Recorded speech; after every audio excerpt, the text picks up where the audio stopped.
Hello दोस्तों, हमारी आज की कहानी है बेटे बहू की लड़ाई में सास ने दिखाई समझदारी। कहानी पसंद आई तो कहानी को लाइक और चैनल को सब्सक्राइब जरूर करें। निशा और अमित आज एक साथ ही ऑफिस से घर लौटे थे। अमित ऑफिस से आते ही फ्रेश होने चला गया और वापस आकर सोफे पर बैठ सुस्ताने लगा। तो उधर निशा कपड़े बदलने के बाद सीधा रसोई में गई और चाय नाश्ता बनाने लगी। ऑफिस में आज काम कुछ ज़्यादा ही था। मन ही मन निशा सोच रही थी कि कोई आराम करने को कह दे तो वो सीधा जाकर सो जाए, लेकिन ये सब निशा के लिए एक सपना ही था। एक औरत की थकान भी भला किसी को दिखाई देती है, और दिख भी जाए तो कोई मदद करने नहीं आता। निशा चाय नाश्ता बनाकर हॉल में लेकर आई। तभी सासू माँ, जो 3 वर्षीय आरुष को पार्क लेकर गई थी, वो भी आ गई। आरुष अपनी माँ को देखते ही उनके गले लग गया। निशा भी उसे प्यार से बाहों में भरकर दुलार करने लगी। इसके बाद निशा अमित से बोली, अमित तुम सब्जी बाहर से ऑर्डर कर दो, रोटी मैं बना लूँगी। आज मैं बहुत थक गई हूँ, ज़्यादा कुछ भी बनाने की हालत में तो बिल्कुल नहीं हूँ, और मुझे कल के लिए प्रेजेंटेशन भी बनाना है। बहुत इम्पोर्टेंट मीटिंग है कल। क्या यार निशा, खाना बनाने में समय ही कितना लगता है। हर दूसरे दिन बाहर का खाना खाना पड़ता है, इससे फालतू का खर्चा भी होता है, और स्वास्थ्य के लिए बाहर का खाना ठीक भी नहीं रहता। मुझसे तेज मिर्च मसालों वाला खाना बिल्कुल नहीं खाया जाता। अब रसोई में जाओ और खाना बनाओ। अमित, ये बातें मैं भी जानती हूँ, मेरी मजबूरी भी समझो ना तुम। मेरी तबीयत ठीक नहीं है, अब क्या मैं बीमार भी नहीं पड़ सकती। मेड के हाथों का खाना तुम खाना नहीं चाहते, इसीलिए ऑफिस से थक हार कर आने के बाद भी सबके लिए खाना बनाती हूँ। क्या हुआ जो कभी कभार बाहर का खा भी लिया तो? जब किसी पार्टी में जाते हो तब भी तो बाहर का खाना चटोरों की तरह खाते हो ना। निशा, खाना बनाने के समय तुम्हारी तबीयत खराब है, और प्रेजेंटेशन बनाने के लिए जब तबीयत खराब में प्रेजेंटेशन बन सकती है तो खाना क्यों नहीं? अमित की बात सुन निशा बुरी तरह झुंझला उठी और बोली, अमित अब तो मैं रोटी भी नहीं बनाऊंगी, रहो भूखे। जब तुम बीवी की बात नहीं समझ सकते तो अब इतना तो बर्दाश्त करना पड़ेगा। ये क्या, तुम दोनों बच्चों की तरह लड़ झगड़ रहे हो? आरुष सब देख रहा है, कुछ तो शर्म करो। छोटी सी बात को इतना तुल देने से क्या होगा?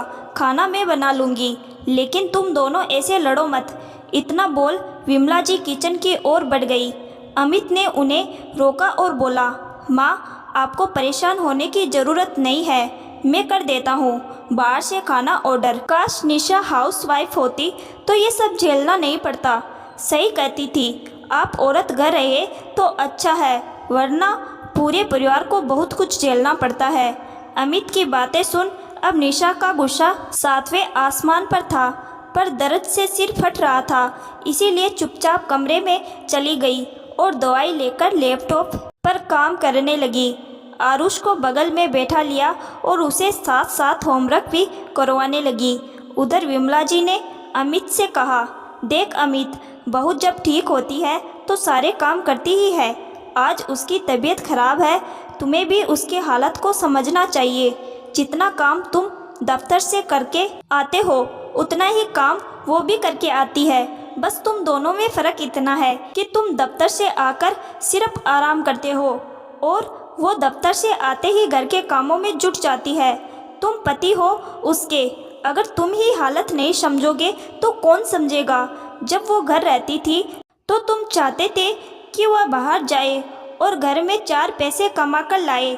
तुम्हें सहारा देने के लिए वो नौकरी करने लग गई, लेकिन तुम अब भी संतुष्ट नहीं हो।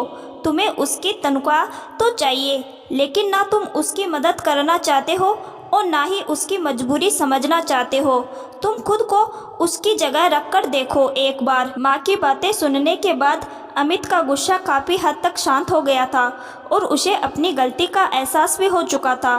उसे लग रहा था कि उसने गुस्से में कुछ ज़्यादा ही बोल दिया। तभी खाना भी आ गया।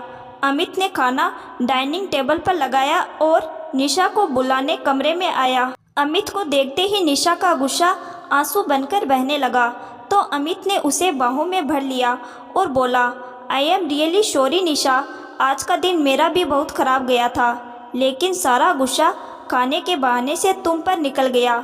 मुझे भी तुम्हारी मजबूरी समझनी चाहिए थी। आगे से ऐसा नहीं होगा। प्रॉमिस, मैं तुमसे बहुत प्यार करती हूँ अमित। मैं नहीं चाहती कि इन छोटी छोटी बातों की वजह से हमारे बीच दूरियाँ आए, लेकिन आज मेरा दिल बहुत दुखा है। एक तो ऑफिस में इतना काम था, ऊपर से कल के लिए प्रेजेंटेशन भी बनानी है। सिर भी दर्द से फटे जा रहा था। अब बताओ ऐसे में मैं क्या करती। मेरा भी दिल करता है आप सभी को प्यार से अपने हाथों से बना खाना खिलाऊं। बोलते बोलते निशा का गला भर आया और वो चुप हो गई। सब समझता हूँ निशा, गलती हो गई मुझसे। चलो अब खाना खा लो। अमित की आंखों में पछतावा निशा को दिख रहा था। उसने भी बात को आगे ना बढ़ाते हुए अमित को माफ़ कर दिया। इसके बाद सभी ने मिलकर खाना खाया। अपने परिवार को साथ बैठ हंसता मुस्कुराता देख विमला जी भी खुश थी। आज उन्होंने अपनी समझदारी से बेटी बहू का घर बचा लिया था, वरना ये छोटी छोटी बातें एक दिन बड़ा रूप ले लेती है और रिश्तों में दूरियां ले आती है।